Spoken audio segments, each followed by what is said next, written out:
Walang diet ngayong araw na to.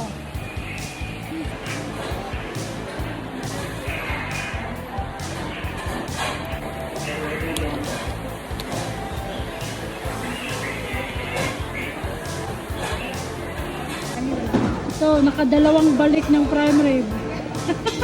At saka ano pa yung kinain mo? May rice pa yan kanina. Tamad kaming maghagdan. Ayan o. Kaya mo nakadalawang galit. Tignan din naman payat yun. Nakabigit dyan yung karne. Elaine, Oo. dalawa lang pala yung order mo sa akin, isa sa akin. Kasi sa... Dalawang order Dito ka sa pa ba? ano. Magsisiyar kami ni Dudong. Pati kong beta, di ate ka talaga. Kasampay. Bunso, di ate ka, oy.